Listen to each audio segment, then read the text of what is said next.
Hey everybody, and welcome back to Video Game Esoteric Nerding series on the MiSTer FPGA DE10 Nano project, and I figured today we would take a look at the work in progress and unfinished NEC PC-88 core. While the PC-98 is definitely the more popular, more well-known PC platform from NEC out of Japan, the PC-88 had a ton of fun games on it, and you guys have been asking whether or not it works, so I figured we'd take a look at it today. Before we get too far involved though, do me a huge favor, down below hit like and subscribe and ring that notification bell, definitely helps us out. If you feel so inclined to want to support the channel, I got a Patreon link down below as well. But where else in the NEC PC-88 are you going to get visuals like this? Princess Tomato, an absolutely weird game, not working perfectly on the core, but we'll get back to it in just a moment. And I actually had a little bit of footage in my folders of a Snatcher, and Andy D asked if I wanted to take a look at some other PC-88 stuff he had captured, so I said why not? Because I did take a look at this core maybe a year ago, but I wasn't really able to get too much running in it, so I kind of put that video off. But some games will definitely run, some are going to be considered playable as well, and it does show that there is still life left in MiSTer FPGA for cores to get finished up and done. Now this core in its non-final version is made by Poo, P-U-U, that is just his name, so hopefully I'm pronouncing it correctly, and you can get certain titles to work. Snatcher definitely, at least through the intro, was fine for me, but it seemed to freeze when I actually got into the gameplay. Last time I tested it, I could see my footage ended basically once the game had started, and honestly there's different versions of Snatcher to play, including the Sega CD version, which is going to be in English, so outside of the curiosity of the PC-88, maybe not the best platform to play it on, but I knew you guys would ask whether or not it works, and in fact, at least through the intro, does. And it just goes to show that there are cores out there for MiSTer FPGA that just aren't done yet, but do have some life in them, and whether the original developer, someone else wants to come along and finish them up, would be awesome on MiSTer. But leave me a comment down below and you tell me what's the one core you'd love to see finished that isn't done yet. For me, it's absolutely the Sharp X68000, but I'm sure I'm going to get a lot of Atari Jaguar answers in there, but you tell me down below. And Snatcher as a game, if you've never played it before on any platform, it's absolutely outstanding, so I can't recommend you check it out enough. Moving over to Gradius here, or Gradius, depending on how you want to pronounce it. Every time I say it one way, everyone says to say it the other way, is another game that is going to work on the core. And again, definitely not the best version of the game. This is more of a technical showcase of what the core can currently do and where it could improve. The frame rate on this isn't going to be anywhere near to the same as other ports, but the PC-88 was not really the gaming powerhouse that the PC-98 could be. And it's one of those things, once you played this back in the day, if you had a PC-88 at home and that's all you had, you were happy to get ports like this. And at least in the current core, you can get in, it is playable, you're going to have music and sound effects as well. Do be aware though, if you are testing the core, some games have full audio, some play completely mute. It just depends on how they probably use the sound hardware or what sound hardware they use in the first place as to whether or not you're going to actually get any audio out of them. What I would say, at least what I'm seeing on the screen, not being super familiar with the PC-88, it's not a system I have in my collection. This does look good. These sprites are there, the screen is scrolling, you have the score up top and all of your different speed up and laser options at the bottom. You can definitely tell that this is a Gradius game and it is running in the core. But if you are super familiar with this game, leave me a comment down below and you tell me whether or not this seems to be running perfectly.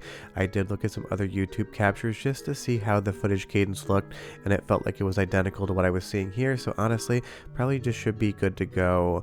But this is definitely a core I'd love to see finished. There's so many different fun Japanese PCs out there that either don't work whatsoever on MiSTer FPGA or unfinished. Sharp X68000, the PC-88 and 98, the FM Towns, all awesome platforms that have a good amount of games for them, and all systems that we either don't have whatsoever or don't have in a finalized state on MiSTer.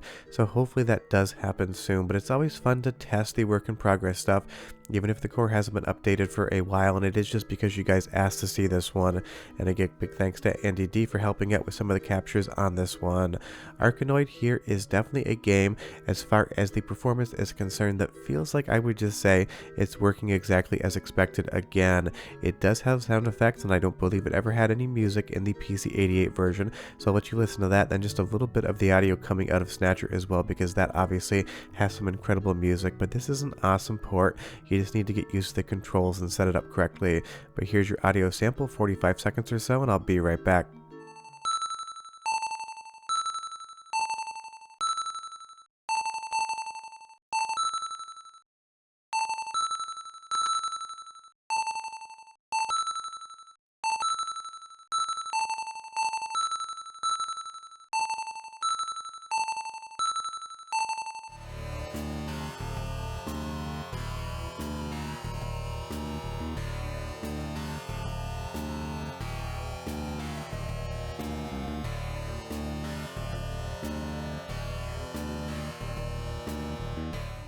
Sounds good to my ear, but do be aware that when you are testing games on the PC-88 core, the large majority of them are either going to have only sound effects or no audio whatsoever. I'm sure it's just down to how it uses the sound hardware, so if you don't hear anything, don't think you're doing anything wrong. That's just what the core is currently doing audio-wise. But as we play Arkanoid here again, you can tell that those balls are moving around the screen correctly.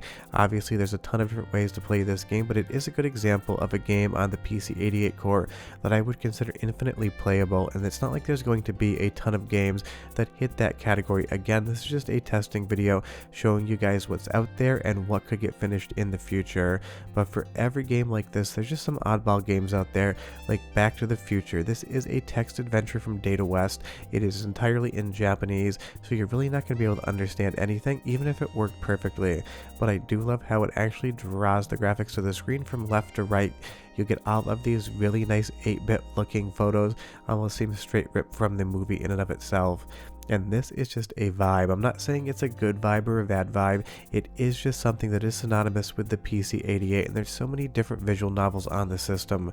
But do be aware that if you're going to just start randomly testing games on the platform, especially visual novels, you might want to look up what the content of them is first, because there's a lot of very strange things out there, things that probably no one would actually be interested in playing.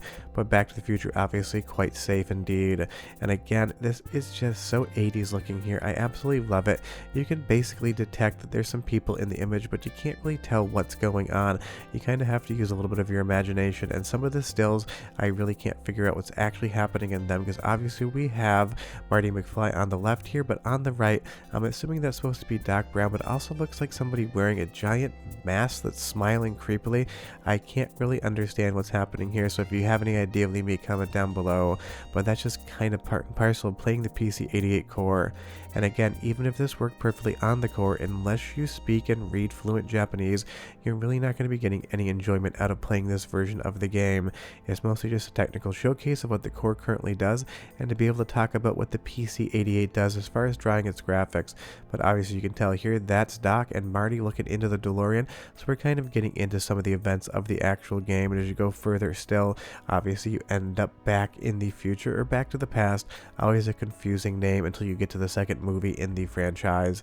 But this is just fun to look at. It's always great to check out some of these oddball releases, especially on a core that isn't finished on a platform that not many people have that much knowledge with, because I'm assuming the large majority of you watching this do not own a PC-88, because even I don't own a real PC-88 in my collection. But for every game that's normal, like Back to the Future, there's something like Princess Tomato in the Salad Kingdom, an absolutely insane game that is pretty much synonymous with the PC-88 because it is that odd, and it's definitely not working properly here. All of that text you see in the image area should be behind the image, so it seems like there's some sort of layering priority here. The text on the black screen is what should be visible from what I've seen from real PC-88 hardware, and everything else should be receding in the background. But I love the overall childlike drawing nature of the graphics and how they kind of fill in. And I don't understand anything going on in this game because it is all in Japanese, but I'm pretty sure even if I could understand it, I probably still wouldn't understand it, because things are just absolutely crazy in this world. Because in the next scene here, we're going to be talking to this bulb of garlic who seems to be homeless and upset, sleeping on some cardboard in the back alley of this town, or at least that's how I interpret it, because again, I have absolutely no ability to read any Japanese whatsoever. So if you know what garlic is up to, leave me a comment down below. I would be painfully curious. And that's the thing about Princess Tomato. I have absolutely no idea what's going on, but every time I see it, I am wondering what in the hell is actually going on. But of course, stuff like Snatcher is going to be way more the game that you might want to check out on the PC-88 core. But again, there's other ways to play Snatcher, including PlayStation 1 and Sega CD, where you have it in full English, so it mostly is just a curiosity for the non-Japanese speakers out there. But that's the current situation with the PC-88 core. It works, some games play, you get audio out of some titles, and it is something that I do hope gets finished up in the future, because there's so many fun Japanese PCs out there that we never got in the US, and so many of them basically have half-finished cores from MiSTer FPGA. But again, leave me a comment down below and tell me what's the one core you wish was finished. Short of that, we're done, and I'll see you next time. Bye-bye.